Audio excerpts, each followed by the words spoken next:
Okay, we're going to try a couple of things in this session, so we're going to apologize right up front if it doesn't work. But first of all, we're going to try to handle some of the questions. We're going to try to do some of this together, and we're also going to try to get some of our messages across, which I think brings sort of a summary to a lot of the great things that we've heard so far. So let me make sure some of this is working. By the way, we're using some incredible technology here called Google Presentation. Let me give you a few warnings. There's like the Q&A function only lasts for about 20 minutes, so don't count on that QR code lasting for very long. So send up your questions, and we'll get started on our presentation, and I'll do my best to try to integrate them in. Okay? So first of all, I'm going to ask a question for Randy. Randy, you're this famous guy. Yeah. Right? Yeah. I'm the non-famous guy up here. Randy's the famous guy. Okay? And you're a venture capitalist. Yeah. What did you do before that? Oh. Well, it's a long, checkered history. I never set out to be a venture capitalist. I actually started my career in public service. I worked for a city doing community development in eastern United States, New England. And at the same time, I also taught economics in a small college in New England. And at the same time, I was a rock promoter. I did all three things at the same time. And I did that for about 3 or 4 years until I went to law school. I became a lawyer, first a trial lawyer, later a business lawyer, and then found my way to Apple Computer, right around the time of the first Macintosh. I worked there for a short period of time and then went off to become an entrepreneur. I created a software company called Claris with a group of friends of mine. I then created another company called Go Corporation with another group of friends of mine in the pen computing space. And then I became the CEO of LucasArts Entertainment for George Lucas. And I ran that for a short while, and then I went off to run another game company as a CEO. And then I got tired of all of that. I decided that I didn't like being a CEO. I really liked the creativity of business, but the day-to-day running of a scaled business was less interesting. So I created a role called virtual CEO. It didn't exist before, but it was a way for me to work with entrepreneurs to help them build their businesses. Essentially a venture capitalist, but without money, but with time. Harvard Business School got a load of what I was doing and wrote a case study about it. And then asked me to write a book, which became The Monk and the Riddle. I did that for a short period of time, and I went to teach at Stanford for about 8 years and did social venture, only social venture investing. And then I went from there to Kleiner Perkins, a very large venture capital firm, to bring my style of investing, this virtual CEO style of building companies, to a broad base of for-profit businesses. And I've been doing that and writing books ever since. Excellent. I want to hear a little bit more detail about the rock promoter part. Yeah. That to me is the most important part of the story. Well, I was inspired by the house band here. It's great to have a house band. Usually when I speak, I don't have a house band. So this was very, very nice. Well, I was, it was the early 70s, the end of the 60s, and I had graduated from college, and there was the entrepreneurship of the moment was music. And so I went with a group of friends of mine and began to book bands in New England, eastern part of the United States. Eventually started to book large festivals, college campuses, started managing a few bands, and found myself in the music business. What I realized about the music business was it was a lot of fun, but I couldn't make any money. And so I couldn't support myself, but it was probably one of the most fun things I've done in my career. Except for becoming, I was a baker. I was a baker for a while, for about 2 or 3 years. That's the best thing I've ever done in my life. Good bread? Yeah. Oh, I can make very good bread, but I can bake lots of things. Excellent. Now the reason I like that story is because of the fact that so many people that we end up working with here feel like they need to be on a straight path. All right? Now, sometimes they feel like they need to be on a straight path. Sometimes their parents think they need to be on a straight path, but that wasn't a straight path. Well, at times I felt like I should be on a straight path, too. I was uneasy as a youngster. I didn't have the confidence that I kind of have now, that I can kind of bushwhack my way through anything. But in those days, I really felt like perhaps I was wasting my time or meandering too much. But I couldn't stop myself. I mean, there were just too many things that interested me. And I found that if I made good decisions in the moment around the opportunities in front of me and did it consistent with my values, that they led to opportunities along the way that allowed me to do a variety of things. I wouldn't live life any other way. I mean, my career makes sense only in the rearview mirror, not in the windshield. But I think most of life makes sense in the rearview mirror and not in the windshield. So. Well, so that leads to one of our lessons. So there's some Thai people out there, right? Okay, so the question, some of you have been in classes with me or training programs with me, how do you say entrepreneur in Thai?ผู้ประกอบการ, right? We got our Puyai Ban from Lampang here, okay? So, I mean, the reason this is an important part of the story is because, for me, being an entrepreneur is not a business function, although it may be a set of activities that lead to a very good business. But it's, more importantly, this person who prakop. In Thai, prakop is assemble, okay? And actually, you can go all the way back to the French. Any French people in here? Okay, entre, what does entre mean? Everyone says entre means to enter. That's not what entre means. What's entre mean? Between. Entre means to be between. So the entrepreneur is the person who is in between bringing all this stuff together, okay? And that's why it's important to have this kind of set of experiences that don't necessarily fit together in anyone else's life, but you can bring them together and then find these innovative opportunities. And I just ask everyone who's been here today to think about that in the stories you've been listening to, okay? Christopher's mix between architecture and music and urban landscapes, okay? Now, the reason I want to emphasize this is because my next slide. If you're limiting yourself by your own capabilities, you're really losing opportunities. Okay, so the opportunity for an entrepreneur is not to say, this is what I have, this is what I can do, but who can I bring together to what I'm trying to do? And I'll tell you, in my opinion, the best way to bring people together is to do something big. That's the think big part of our story. Okay, so one of the things that we really want to emphasize is, thinking big, and when you're doing something big and great, a lot of people want to come to you. Okay, so the other question is, why act small then? Okay, and this is actually when we first started to cross paths, okay? Maybe 10 years ago, you had come out with a book, Getting to Plan B, and what was the thinking behind that book? Yeah, so Getting Plan B was my second book. It was a book I said I'd never write because it's kind of more like a business book. My first book wasn't, even though they called it a business book. It was more of a spiritual book about business. But Getting to Plan B, I felt like I needed to write because so many people were stumbling between big ideas and bold action. And it was necessary to give people a sense of the sequencing of a business, the ability to focus in on the little assumptions, the leaps of faith that you make along the way, and to get good feedback on the way before you committed yourself. So the opportunity was one of solving little problems, bringing together little questions, answering them sequentially, course correcting, and getting to the big idea. And that's how most businesses work. When we did our research for that, I wrote that book with a professor from the London School of Business by the name of John Mullins.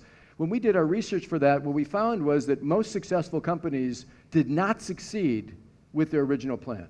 In fact, 90% plus of successful companies did not succeed with their original plan. They had to discover their business along the way. And that doesn't mean that you can simply lash out without direction. It means that there is a methodical way to take small steps to accomplish big things. But this 90%, these were, if I remember correctly, companies that Kleiner Perkins had already invested in. That's right. Right. So these were companies that were already invested by venture capital and still needed to move on to a plan B or Absolutely. C or D. I mean, Google's a great example. We invested in Google. When we invested in Google, yes, it was a search engine, but it was a search engine that was just a white labeled search engine that every ISP could use. But ultimately, the ISPs decided that search was not that valuable, and so consequently, Google had to figure out how to make money. And that's when they created their own business model around search. But that didn't exist when we invested in them. They had to figure that out, and they figured that out because their original business was actually not working. Well, in fact, is our speaker Gio Wei here? He's not, okay, because there's a great question for him the same way, and that is, I see out there in the, can someone give him a microphone? Because we have a question from the crowd asking almost the same thing. Now, I apologize if this is an incorrect question. I'm just going to read the question. But how do you do all this stuff in technology when you're not a programmer? Is it true you're not a programmer? Just second one. Okay, so my background actually architecture and industrial design when I was a student. Okay. Actually, and when I graduated, actually I joined Microsoft Research, and before joining, actually doing internship there. So at that time, I actually do coding by myself. So I learned from scratch. So I would say different with a lot of people from education from coding. Actually, my education is not from coding, but I would say design thinking or code thinking should be a very interesting new. How to say a moment for everyone to learn from not only doing but also actually thinking. So that's very important. If you go to see if you manage a very good IT company, you without any how to say program skill, you also can do it. For example, in Alibaba, the CTO of the Alibaba is not actually even a programmer before. He also used to work for Microsoft Research as a vice director. So he actually background is psychology. So there's a lot of example can be shown like that. Great. So you were an architect, you said? You studied architecture? Yeah. Christopher studied architecture? Kun Whipplewee, did you start architecture? Yeah. We're seeing a trend here. We're all studying the wrong stuff to get into innovation entrepreneurship. Okay, that looks great. I mean, in fact, let me throw some terms up here that we teach, and you probably see in a lot of different places. So when we teach this, we call step zero, but design thinking as well. This willingness and ability to explore all the time and to be imagining these fitting these combinations together. I think we saw it also with Brian's talk.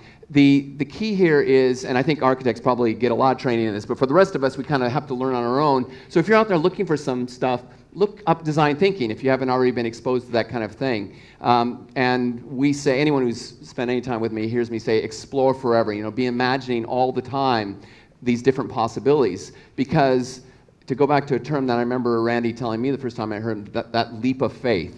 Okay, what's the importance of a leap of faith when we're innovating? Well, in the getting to Plan B process, the idea was to first learn the cheapest way and the fastest way possible, which is by the mistakes and the successes of others.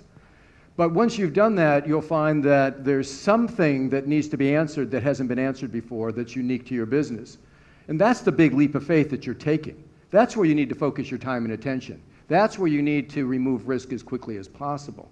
And I think to Ed's point, what I have found over the course of my career is to always be a student, to always be learning, and to never assume an answer. Whenever I assume an answer, that's when I actually start to run into trouble.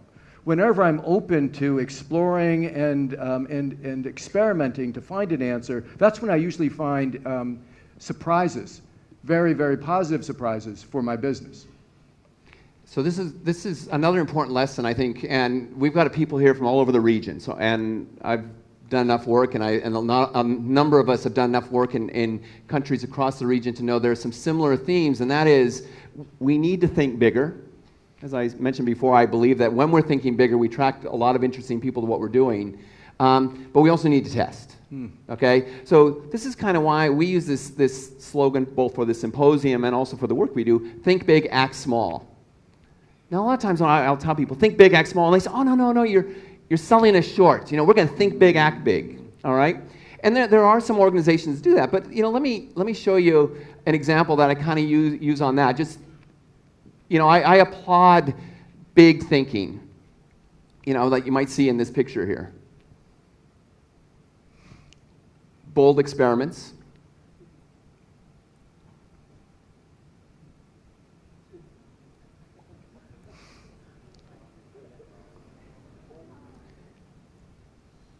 He could have started on a smaller hill.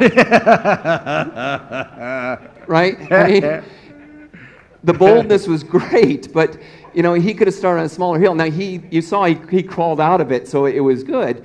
But I mean, if he had an investor behind him, I'm not sure the investor would go on any further with him. Okay, so the reason this message is so important is you can actually gain a confidence thinking bigger if you're willing to take these smaller steps, right? You can take this. In fact, you and I talked about one of the advantages of being in a place like Thailand is how cheap it is to be able to make these small experiments as compared to some place like the United States. And frankly, venture capital can be a curse, not just a blessing, because when lots of venture capital is thrown behind big ideas, you end up with airplanes going off cliffs, because the capital builds a very big cliff. But if you're able to be smart about how you identify your leaps of faith and focus your attention, and how you experiment and measure, you can actually move much more quickly and much more cheaply. And I think places like Bangkok are great places to do that. Yeah, in fact, that's another thing I want to emphasize. Okay, I'm a foreigner, right? I've been here 25 years, and I love the excitement. I love the chaos that I find Bangkok and in other countries around here. And unfortunately, I mean, a lot of the Thai people I work with are always trying to remove that chaos. And in fact, that chaos is really a good good source of innovation. In fact, I think we saw that in the talk about the flood. And we really want to kind of embrace that as source of opportunities for innovation. I personally, don't tell Randy this, I find Silicon Valley boring. You know, I love Bangkok. Right, we've been traveling a little bit around Yangon and here and stuff. Okay, we're not in California anymore. Okay, which is great. What's that? Okay. So actually, we have a question on that. Is Jagdish still around here? Okay. Because there's a couple questions for our speakers. So, Christopher, somebody wants to know what your next project is. Is there anything in the works that you're working on? Hello. Let me stand and make this short. I think somebody asked, well, okay, I'm from Boston. I know Tom Brady, American football. Ed doesn't want me to talk about it. But they say, you know, they asked Tom Brady, what's your best game? My next game, right? I have lots of projects that I'm working on, and I'm always, like you guys are talking about, I'm always refining and I'm always making changes. Even last week, this whole past week with SoundStare at UTCC, I made a whole bunch of little tweaks in there that nobody knows about but me. But it took that environment and those conditions and that, what you talk about, open mind, to move the idea a little bit farther forward, right? There actually is a project that I did about 15 years ago with the dancer Mikhail Baryshnikov, which some of you may know, the great male modern dancer. I actually put a heartbeat monitor on him so you could hear the sound of his heartbeat while he danced. Because as a drummer, I thought, when I was at MIT, I thought, you know, everybody has a drum inside. Is there a way I could bring that out and make that part of a performance? And there were some interim steps, but I got all the way to Baryshnikov, and we created the work. I created the work for him. He toured for 2 years, but now I'm about to do a new iteration of it. So that's the next project. But you can see it's a project that I've had on my mind for 30 years. So I sort of like to say that I've never actually thought of a new idea since college. But it doesn't mean that there aren't just lots of things that I'm going back and forth between architecture and music. I'll never run out of ideas. Yeah. And as I said on that last slide that I showed today from your IDE Center, the idea isn't necessarily the most important part, but bringing the idea into reality is what is most difficult and takes the most energy, I find.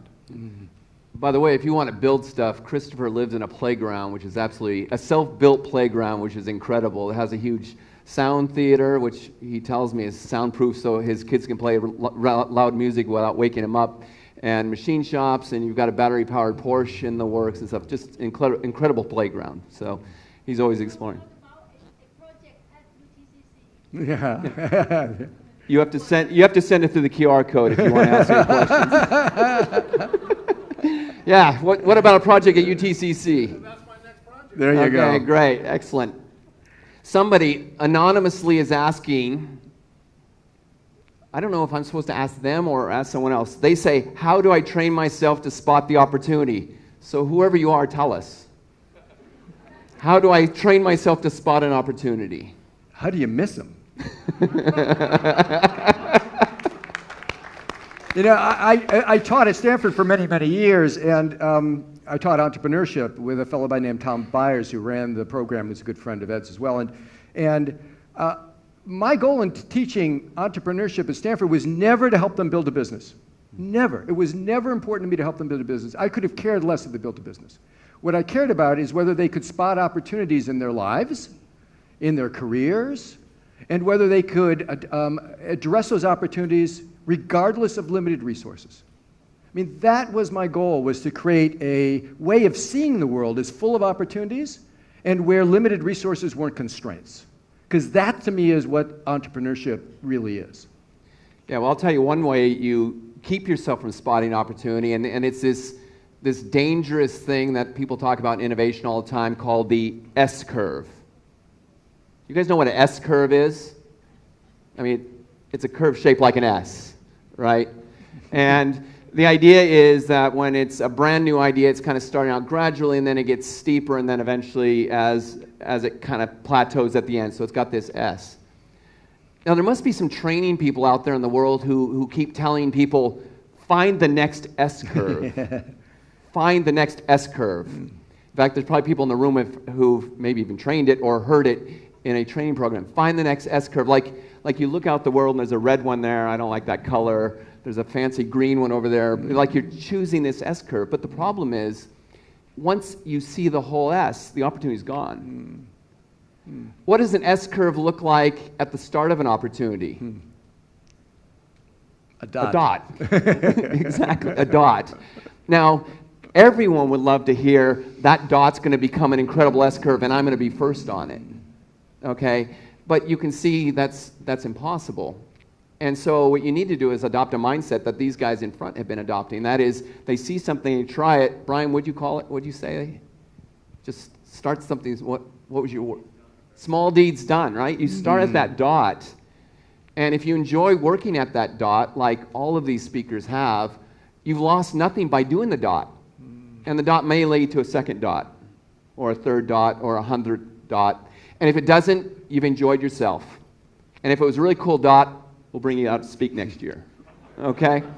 Okay, so, but if you're trying to imagine right from the start this thing that stretches all the way up to some incredible sales, you're probably killing yourself immediately.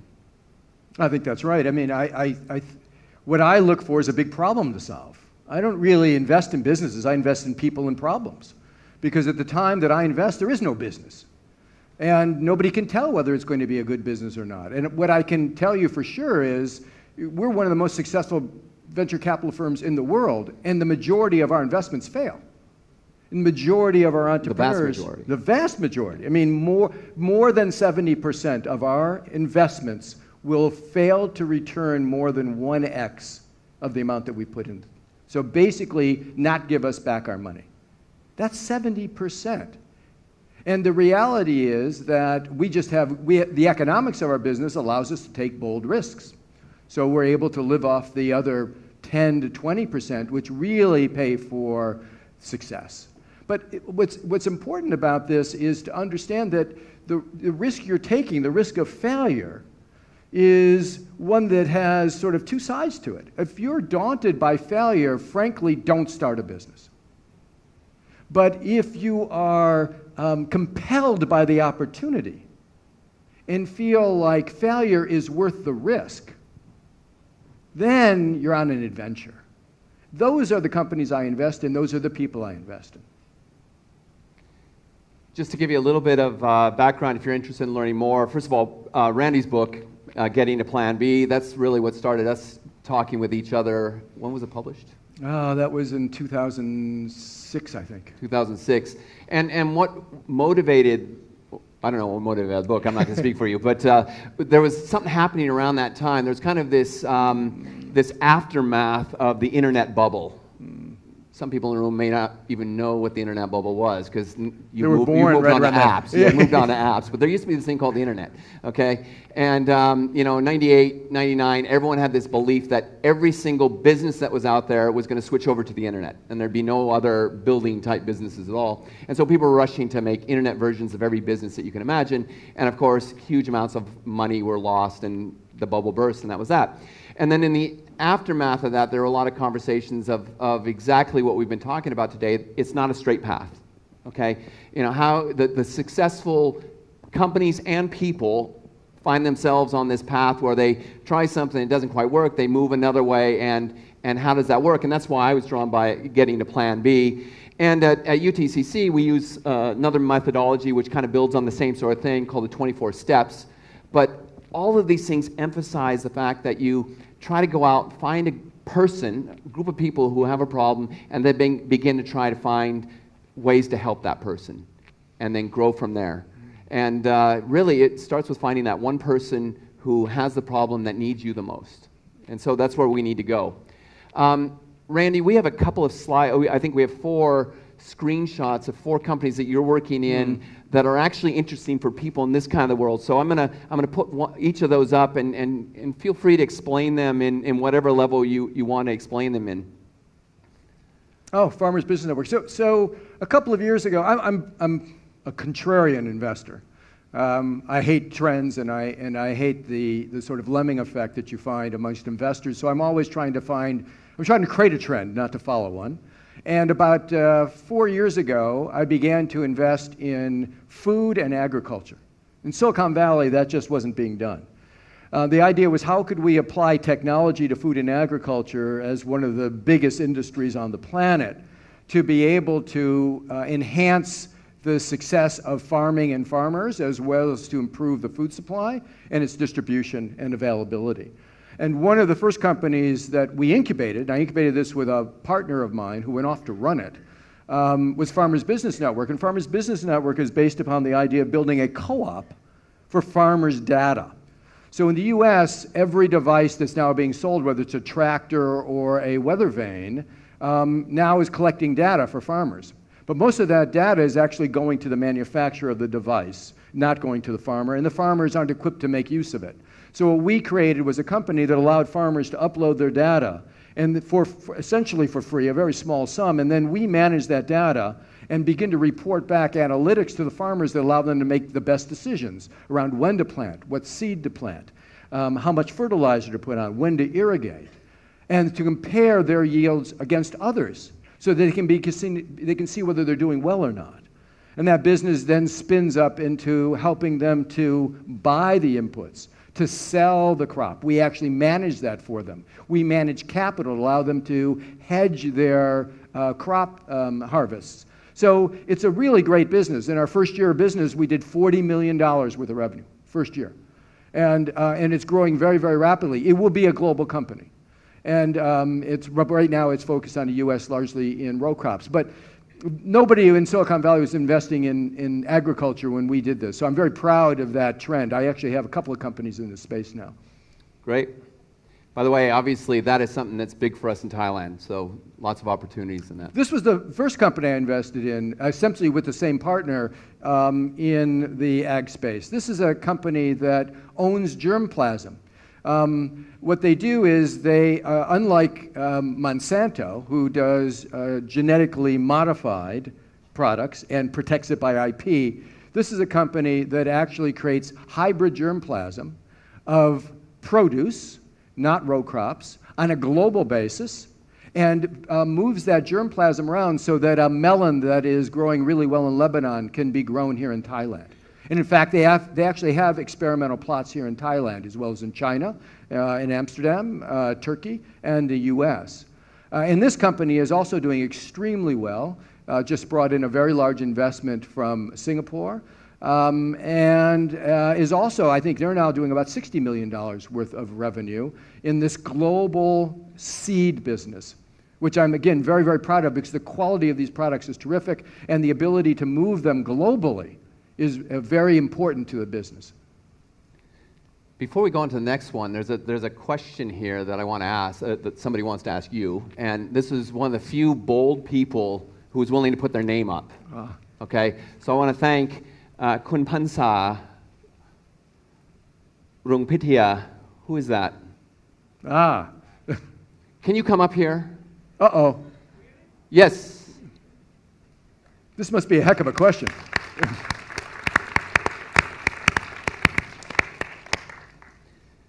Because you're willing to do that, we're going to give you a signed copy of Randy's book. Ah.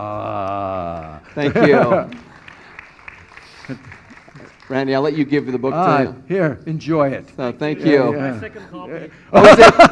Okay, well, give it to this one's signed, unless it's the second signed copy you have. Do not sell that on eBay. So his question was, where do you do your best thinking? On my bicycle. Thank you. And when? And when? Whenever I'm on my bicycle. We're gonna back in. I've always been Thank a you. very avid cyclist. I've cycled very many places in the world. I've cycled through Vietnam and Laos. I've cycled through Burma. I've cycled through Bhutan. I've cycled through China. I've cycled a lot in Europe, etc. So I love cycling, and to me, it's a meditation. I also meditate every day, but cycling is a different type of meditation. And I find it's incredibly powerful for me because I may get on the bicycle with just a head full of complexity, and I'll simply forget it. And suddenly in the middle of the ride, there seems to be this clarity. Things seem to be really clear, no confusion. And so I find bicycling to be a very, very powerful place for me to think. Yeah. And while we're on that topic, actually, another named questioner. I'm gonna get this out before people start spotting a trend here. 'Cause Yeah, we yeah. only have a We don't couple have that many books. Okay. Pavel Lalatin? Come on up. So your question is, you incubate tech startups here. Okay, what's Randy's advice in getting more of this going in Thailand? First, I have to present you with the Have book. to present the book. Yeah, I'm not going to present. The whole he's gonna process present. here. There's a process here. Thank you very much. Take a photo. Yeah. Photo. Somebody got it? Yeah. So, look, I think what I've seen in incubators and how incubators have, I think, take hold in countries, as I've watched it across Europe, for instance, and other parts of Asia, is the important thing is the quality of the talent. I mean, it's a supply-demand issue like with any marketplace. And the only part that you can control is the talent. Controlling the money side or the outcome side is not possible. So recruiting the best talent, creating an alumni network so that the talent begins to teach each other. I've seen in the best incubators, not much teaching goes on, but there's a tremendous amount of collegiality that raises the level of all ships and alumni that pull people through. And so like any great business school, it's the alumni that make the biggest difference, not the professors. And so my sense is that what you need to do is choose your students well, because what you're doing is creating your alumni. Great, thank you. Yeah. I have a question for you. Yeah. Is it your birthday today? No, but a lot of people have been taking pictures with me, and it's been their birthday. Oh, really? Yeah. Whose birthday is it today? I don't know. I've been taking. Here's one. Here's one. Come on up here if it's your birthday. Anyone else's birthday today? Who said yesterday? Okay, we'll take yesterday. I had a whole bunch of lovely women come up and take Today? a picture with me, saying it was their Come birthday. on up. I thought okay. that might have been excused. I'm glad I asked before I. Come on up. Do we have enough? No more birthdays. Is that it? Yeah. Oh, here Okay, we go. I will get have you to one. present I will get these. you one. Happy birthday. I promise. Happy Sorry. And happy John. birthday to you. you very Yeah, thank you very, very much. Thank you.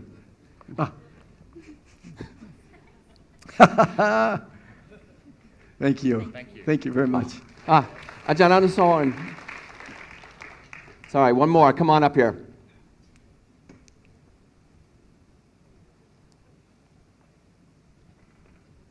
Jump. Oh, Leap with faith. here you go. Happy birthday. Thank you. Yeah. Thank you very much. Excellent.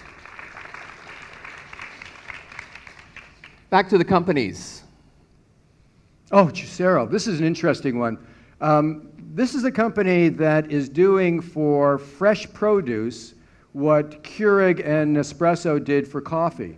What they've done is they've come up with a device that allows you to cold press produce into juice, and a set of recipes that they ship you weekly that are fresh and have about a 1-week lifespan. The products are amazing. You can't get juice that tastes as good, even in the markets, because it's cold pressed and because of the recipes.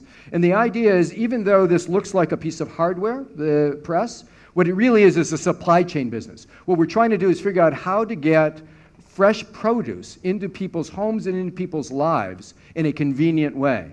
So if you think about, and I think there was a reference this morning to Campbell's, and if you think about Campbell's, for instance, and the way that they put products into cans, I don't know if they do it here, but in the United States, because it's the best way to get produce to people's homes, we're trying to do that in a fresh process. We'll do it for baby food, consommes, soups, etc. Great. Actually, let me jump in with another question there from Temi Chi. Thank you for the question. Sorry, no more books, but thank you for the question. If they are the CEO of their company, is it okay if other people are better than them? Oh, have to be. The CEO should not be the best person in the company.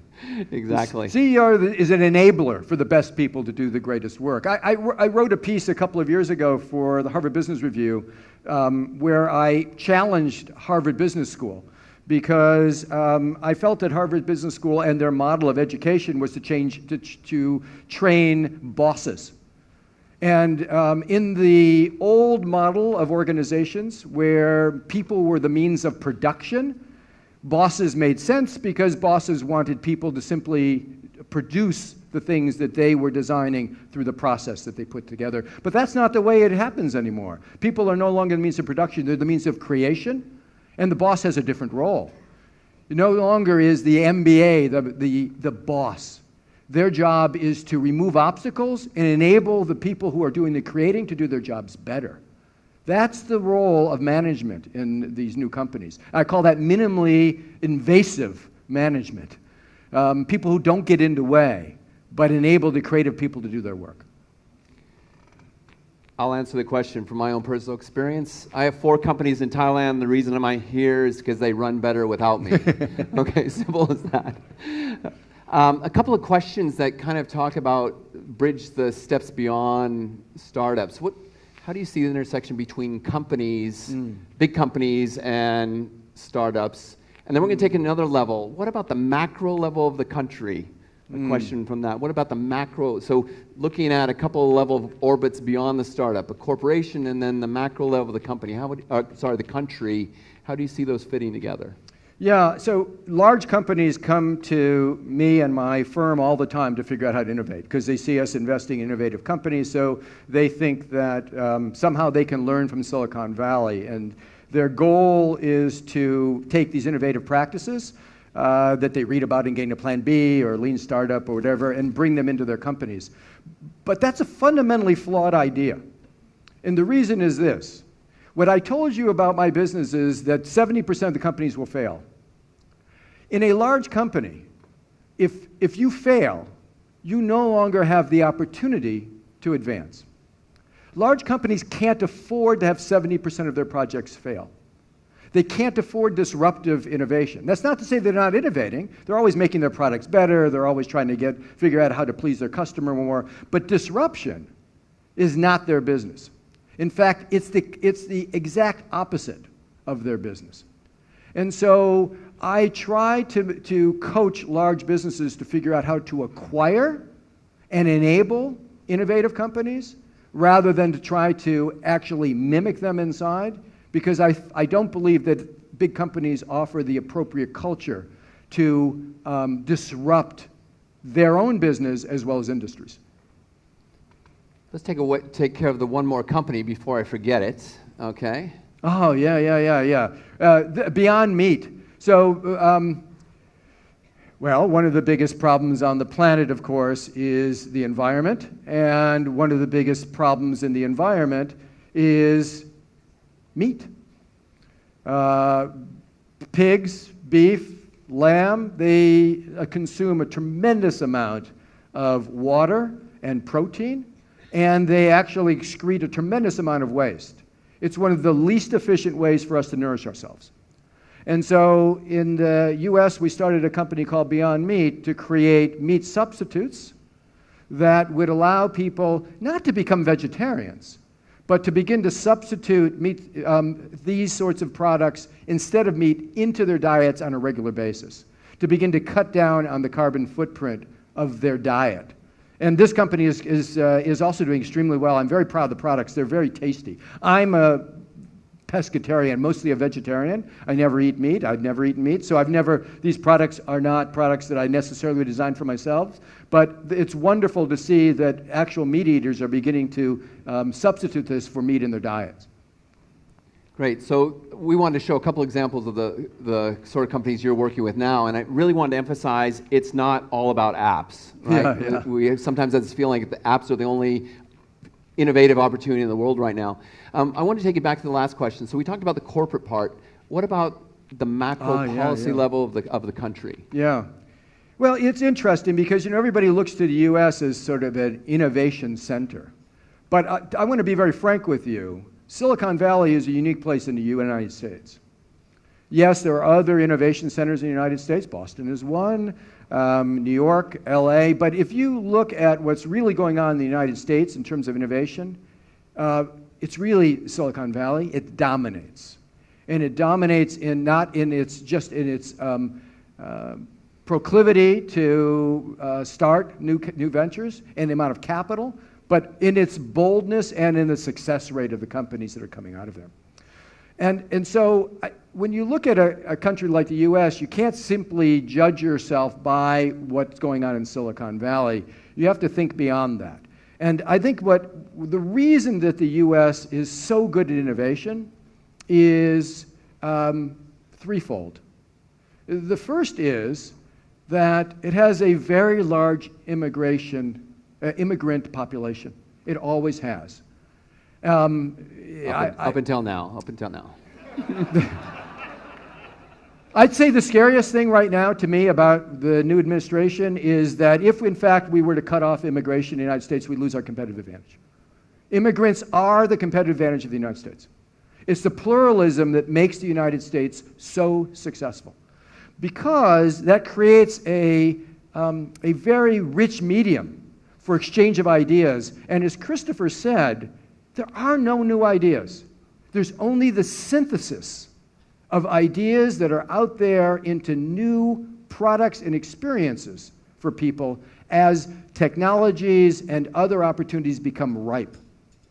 And so it's very important to have a pluralistic environment where people can exchange ideas and challenge each other. That's the first thing.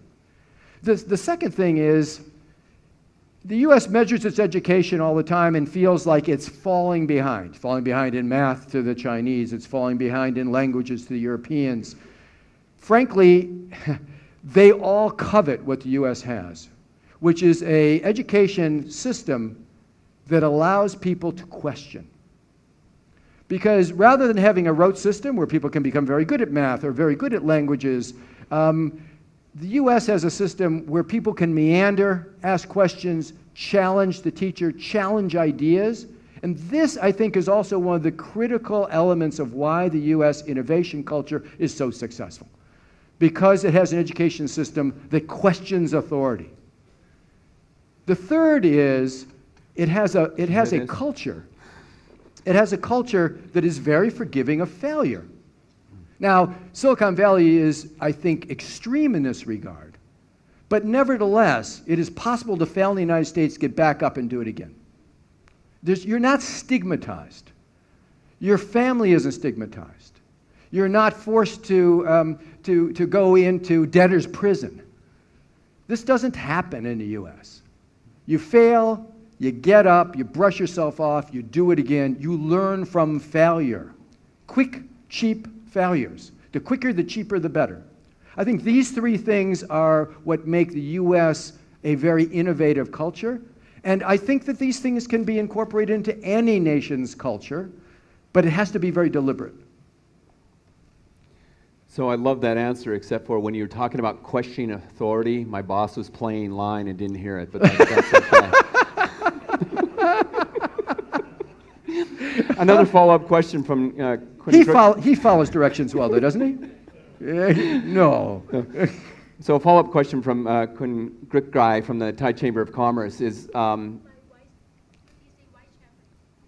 Vice Chairman UTCC. Sorry. Is think big, act small appropriate at the government level? Okay. Now let me take that one first from some perspectives of working.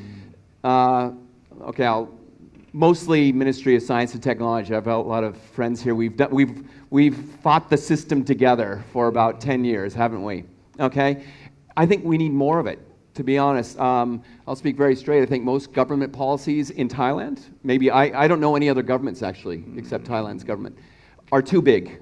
They shoot for a moon almost every occasion because there's this need to say we're doing something as great as Singapore or somewhere else. And I actually would like to see a lot more, break those into smaller pieces and get it out into more hands. So. I won't answer that one. But that's my local perspective. And I'll give you maybe a slightly different answer. I think it's dangerous to take the lessons of entrepreneurship and apply them wholesale to everything else. I saw this in my own career when we worked in when I started doing social investing. And the idea that I'd been so successful at doing private investing gave me great confidence that I knew how to do social investing. And I was never so humbled as I was by trying to bring my entrepreneurial talents and experience into the social venture world. I think the social venture world is much harder than the for-profit world, largely because the institutional support isn't there. So I think you need to be careful. Now, what I mean by that is I think there are lessons to be learned, but I think you have to apply them in ways that are appropriate and not simply change the way you do things to be entrepreneurial. And I would add, again, the definition I like, you heard earlier, is about bringing things together. It doesn't have to be a monetary measurement all the time, right? We find at a government level and a society level, we need to find other measures, which I think brings us to another step, and that is what about, I guess I'm off the thing, let me get back on. What about entrepreneurship in life? So I know that the book we've been handing out, talks about entrepreneurship beyond business. So you wrote a book on this, okay? Monk of the Riddle. Okay, let me get down to the book. Not everyone had a chance to see it. That's what it looks like. Okay. All right. Tell us about the Monk of the Riddle. Well, this is the first book I wrote. It's an interesting story because it was 1998 in the United States, and the internet boom was out of control.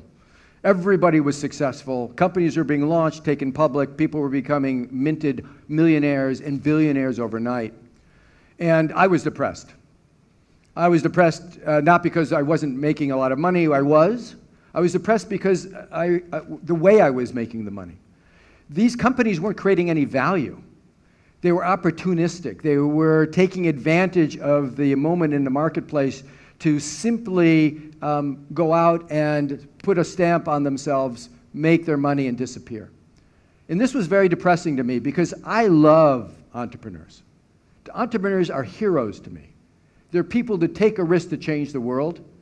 And these weren't the people that I was seeing in Silicon Valley. So in 1998, in the middle of the boom, when everything was going well, I decided to write The Monk in the Riddle. I was asked to do it by Harvard, and it's a story I can tell if we had more time, but I decided to take a chance and write the book. And the book was about the spirit, the soul of entrepreneurship.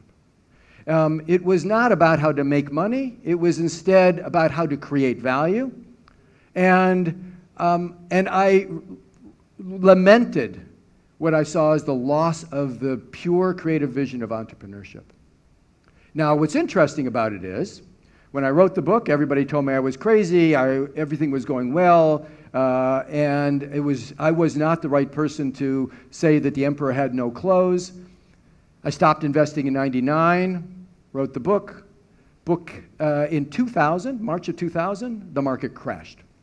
Absolutely crashed. Everybody who had suddenly was worth billions was worth very, very little money. And everybody was confused as to what happened. My book came out in March of 2000. And everybody began to point to the book as the loss of the soul of the entrepreneur. Became a bestseller. I mean, it was just good timing on my part. But it's continued to be a perennial for around the world for people trying to understand what is really entrepreneurship and why is it important. So at the time, he was depressed for making too much money. I was depressed for a different reason. So I had moved to Thailand in 1992, and I launched my first company in January 1997. So by July 1997, I was very depressed. And I thought, oh my God, I'm going to starve to death in this third world country and never go home because, very, very tough time going through Thailand. And that also made me begin to question business. And that's why later on, when Ajahn Nui and I at Thammasat began to look into opportunities in social impact and impact businesses, we started looking at social entrepreneurship. And I'll put up my list of kind of, since you talked about social entrepreneurship, kind of 3 different ways of viewing. I mean, there's a million, but here's 3, okay? So first of all, there's the I'm going to change the world view, which I very much applaud, but we need to be careful about point A, right? Does the world really want to be changed the way that we want them to change, okay?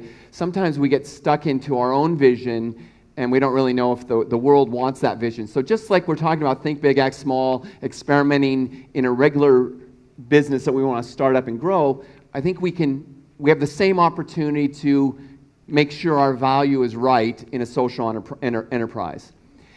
I also believe that businesses should begin to view themselves more as social enterprises. I mean, businesses have a huge social impact on all of us, right?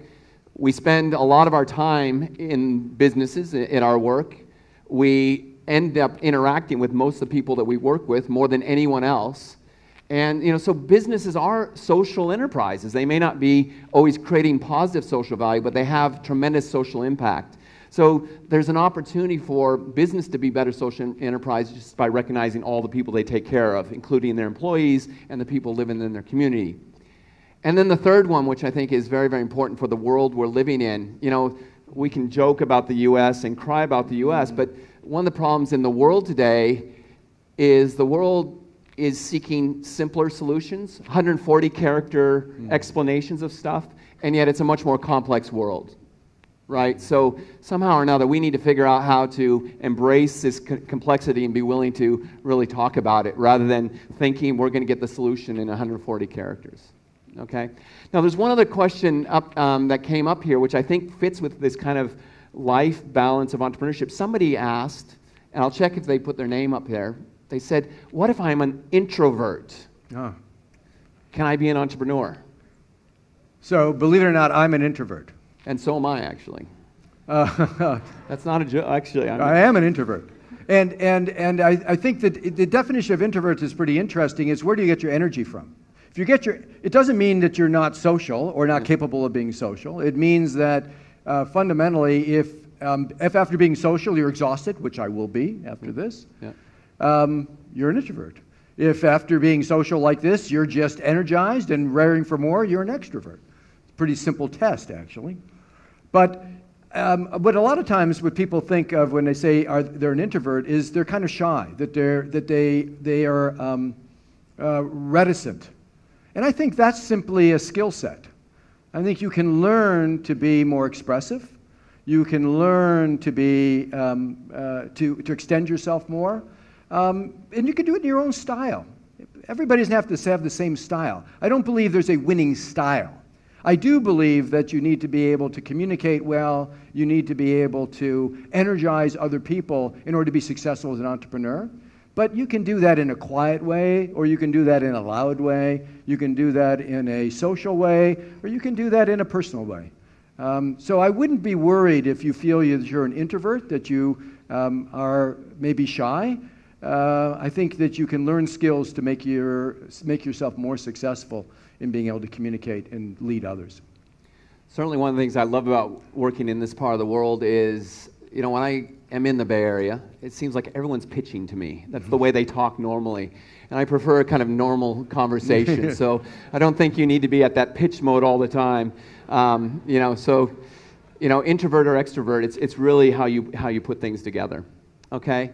So I want to leave you with one other thought. And I'll ask you first. Do you want to leave one other thought for the room? We've got a lot of great questions, but we're going to wrap things up. I've got one last thing to say, but I'm going to give it to Randy first if there's a message he wanted to share. Well, you and then we're gonna alluded wrap to it things when up. you talked about the types of social enterprise. And in The Monk and the Riddle, I talk about this a lot, was the integration of who you are and what you believe and what you do. I think a lot of people believe that business is somehow separate from who they are as a person, that business is a game. It's about making money. Business is an institution that gives us a set of tools in order to accomplish great things. That's what it is. And frankly, if business was only about allowing people to become rich, then we don't need it. We only need it because it creates value for all of us. And those tools can be used for good or for bad. They can be missionary or mercenary. But fundamentally, I think they should be creative, of value for others.